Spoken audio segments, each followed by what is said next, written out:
Today we've got two recipes, the 72-hour prove and the 20-hour prove. So let's first off start with the 72-hour prove, cold and slow, so 1 gram of yeast. And then we want to add that to the bowl. And the next thing we need to do is to measure out the salt, so we need 30 grams of that. Just add that in. And once we've got that, we need to add that into a separate bowl. Then add 1 kilogram of the Caputo flour. And then give that a mix. Mix the salt and the flour together. Once it's all mixed, then need to measure out the water. So we want 630 grams of water into the yeast and 30 grams of olive oil. Then give that a bit of a mix round, make sure it's no lumps in there. Once we're doing that, and we're happy there's no lumps, we then need to put that into the flour. So then start to mix it all together. And it should start to form and come together.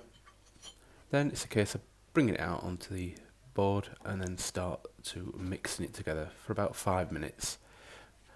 Now with it being Caputo, it's a good quality flour and it doesn't take long for the lumps and all the bumps to get kneaded out and mixed in and for it to start to create a really nice smooth pizza dough. So I've seen a couple of people asking about how do you knead. It's just a case of just squeezing and stretching. As you can see on the screen, squeeze, stretch. So this is now coming together and it'll be just in time ready to start to form into a mass ball. So just get the scraper, scrape it all together, loosen it off the mixing board, as you can see. Then once we've done that, we need to form it into a ball. And to do that, just cup your hands together if you're washing your face and then twist. Look how smooth that is. Nice sheen from the oil, I suppose, as well on there. So that's that one done. Place it into a flour mixing bowl. And then, as usual, put on top the shower cap. And we need to let that rest for about 4 hours. And once it's rested, we then need to pop it in the fridge for 64 hours. Now, have you got a Gozney Roccbox? Have you even lucky enough to have a Gozney dome? Well, if you have, join the Gozney community on Facebook. Lots and lots of pizza ideas for you to share and to start cooking with. And in particular, Tim is an excellent ambassador on that group, and he's got loads and loads of pizza recipes for you to follow, and we're going to be following one of his today, which is his 20-hour room temperature proof. So for this, you'll need 0.5 grams of yeast, and you'll need 530 grams of water, and you need to mix that all together. Then you'll need 880 grams of flour. I need to add that to the water and yeast mix. Once it's all in, then you need to then mix that all together and incorporate it. And once you've incorporated it all together, it's become a little bit smoother. Then you need to start to add the salt in gradually. You need 25 grams of salt. So adding that in gradually and continuing to mix the dough as you go. What you should end up with is this dough mixture should become more and more smoother. So that's the last of the salt that goes in. And then once it's mixed, we need to then let it rest for about 30 minutes.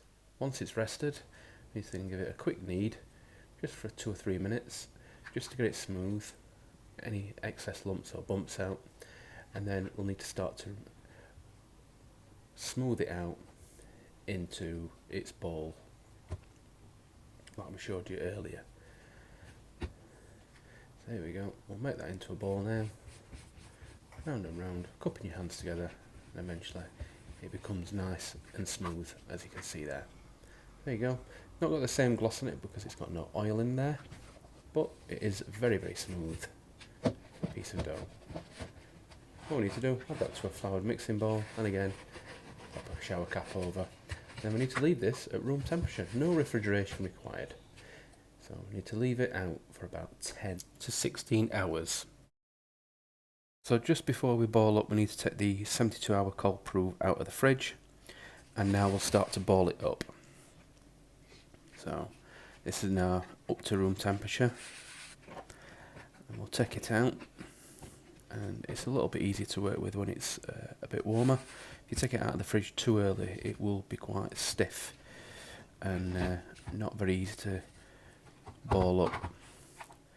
So what I'm going to do now is going to cut them off, looking for 240 grams for a ball, and then just a bit of flour into your hands to make the shaping easier. So 2 ways to shape. I always think with the dough balls, you can do the cupping method like that, and I'll show you another method in a second. And once it's nice and smooth, pop it into one of these takeaway boxes, give it a quick dip in some flour, just knock off the excess flour.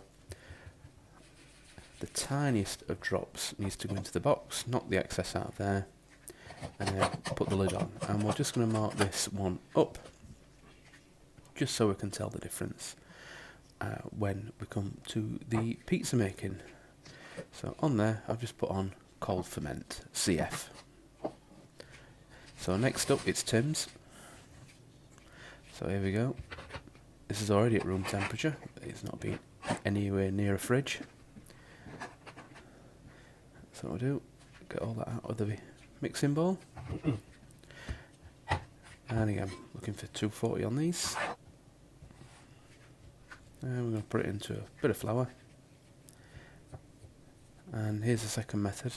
So you squeeze with your thumb and forefinger, and you can force the dough through into a ball. Bit of a cup round, just to show you both. It's possible to do it with. Get the takeaway box, again, sprinkle of flour, knock out the excess, and we'll put on the lid, and we'll just put that as RT, room temperature, just so we can tell the difference again, as I say, when it comes to making the pizza. So, here they all are. All of them all made. Here's the room temperature ones, and here's the cold ferment ones. All looking ready for some pizza. So there is a ball tower.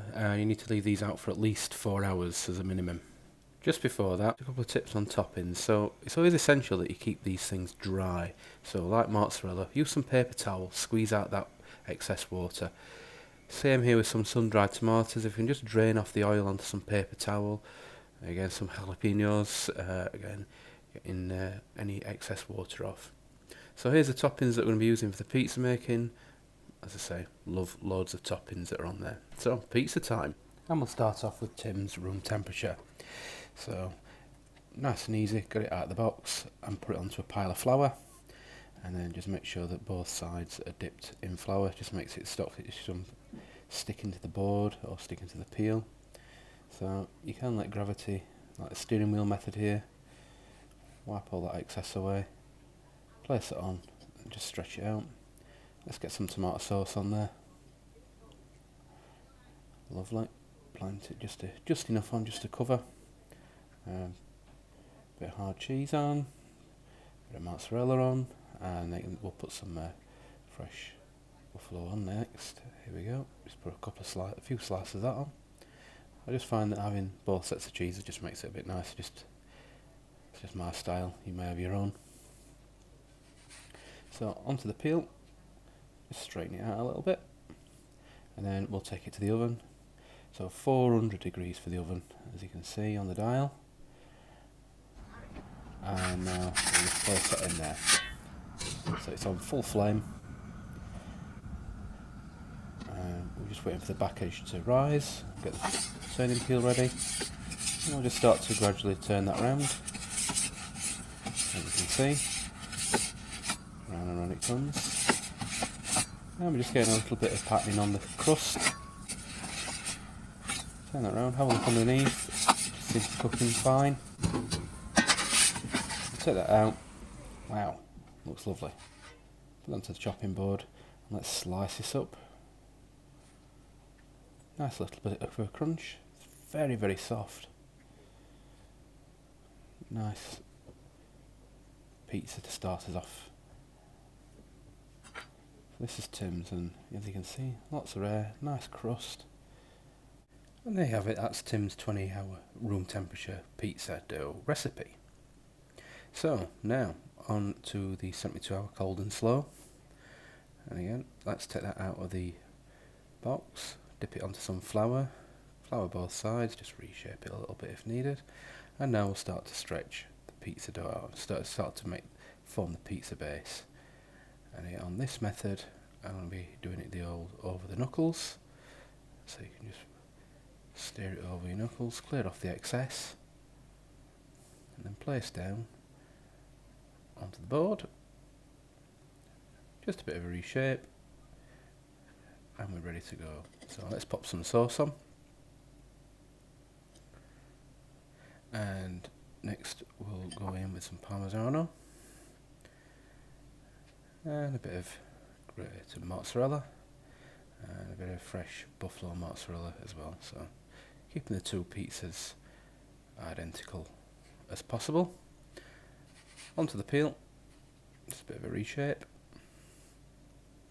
and then again 400 degrees in the Roccbox, full flame. And again, we'll just wait for that back edge to rise up, just give the turning peel a quick warm. And we'll start to move that around. So, big difference here. Look at that, those charring spots, or leoparding as some people call it. It's a bit more pronounced on this particular one. Maybe that this has got the oil in there. So, turning that round, keep it moving round. And then out we come. Again, terrific looking pizza. And we'll cut this one up. And again, lovely and soft. Not too crisp. Just nice. Cut this one up. And then we'll open it up so you can have a look inside the crust. Here you go. That looks really, really nice. Really, really nice. So that is the 72-hour cold and slow done. So, two good looking pizzas. So first off, here's Tim's again, and it was really, really nice. On the taste test, this was my favourite, I think. It just was really lovely and soft, really nice, really easy to manage, just a nice pizza really overall. The guys in the house, Oliver and Natalie, both really enjoyed this. So the 72-hour cold and slow, it doesn't mean that it's not very good. It was very, very nice as well. You got the leoparding effect around the edge, probably more to do with the olive oil.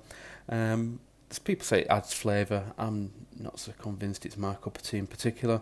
What I would say is if you're new to pizza making, Tim's is probably the pizza for you. If you're a bit more experienced, just got to make sure you keep this pizza turning, otherwise it will burn. So guys, don't forget to give Tim a like on Facebook, on the Gozney community group, and check out some of his pizzas on there. Some fantastic recipes and some great advice. So thanks for watching, and see you on the next video.